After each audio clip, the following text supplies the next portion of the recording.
Ito yung gabi bago kami pumunta sa Disneyland kinabukasan. Napagod nga kami nung buong araw na yan kaya nagdalawang isip talaga kami kung tutuloy pa ba kami sa pag-swimming o hindi na. Hi guys! Another day, another ganap. Ito nga yung continuation ng ganap namin dito sa Hotel Explorer. Dahil medyo napagod nga kami sa biyahe, pag-explore at apple picking kaya medyo nag-alinlangan nga kami kung tutuloy pa ba kami sa pag-swimming or hindi na. Sobrang na-relax kasi kami sa pag-stay sa room kaya na-feel namin na tumambay na lang sana doon. Pero dahil niyaya kami ng sister-in-law ko at nauna na nga sila doon, kaya napaisip ako na ituloy na nga lang. And since minsan na nga lang namin mararanasan to dito sa The Hotel Explorer, dahil hindi naman kami palagi sama-sama na makakapunta dito. At ito na nga yung chance para mas mag-relax pa at para mas mag-enjoy. Yung kasama nga namin, sabi niya hindi na daw talaga siya makakapag-swimming, pero dahil nakapag-decide ako na magsiswimming ako, kaya ayan, nahikayat natin siya.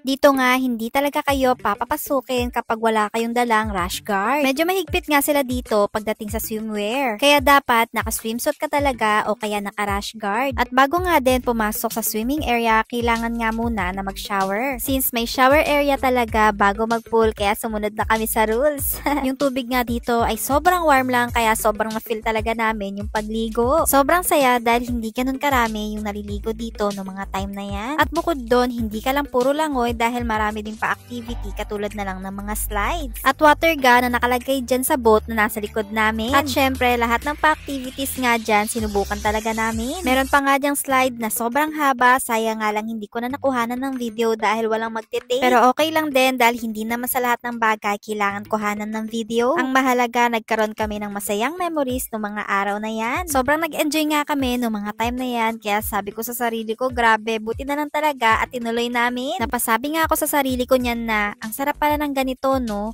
Pagod ka buong araw pero parang lahat sulit. Dahil sa totoo lang, minsan, kailangan din talaga natin na mag-enjoy, hindi puro trabaho at hindi puro pagod. Hindi ko nga din napakita, ang ganda nga din ng ceiling dyan dahil kapag nag-floating ka, makikita mo yung sarili mo. Dahil yung ceiling nila dyan ay salamin, kaya kapag nag-floating ka, makikita mo yung sarili mo na nakahiga sa tubig. At talagang mas ma-enjoy mo ang lumangoy. Medyo napatagal nga kami dyan ng 2 oras dahil sinulit talaga namin yung paglangoy at paggamit ng mga slides. Habang nagtatampisaw nga kami dito sa swimming pool, bigla akong napaisip na ang sarap pala sa pakiramdam ng ganito, no? Yung wala kang masyadong iniisip. Dahil alam mo yung feeling na for once, hindi mo iniisip yung trabaho at hindi mo iniisip yung schedule para bukas. As in wala, blanco at good vibes lang talaga. Kasi usually, ako talaga yung tipo ng tao na laging may iniisip. Business, buhay, future at lahat. Kaya habang nandito kami sa pool at ine-enjoy yung bawat moment, parang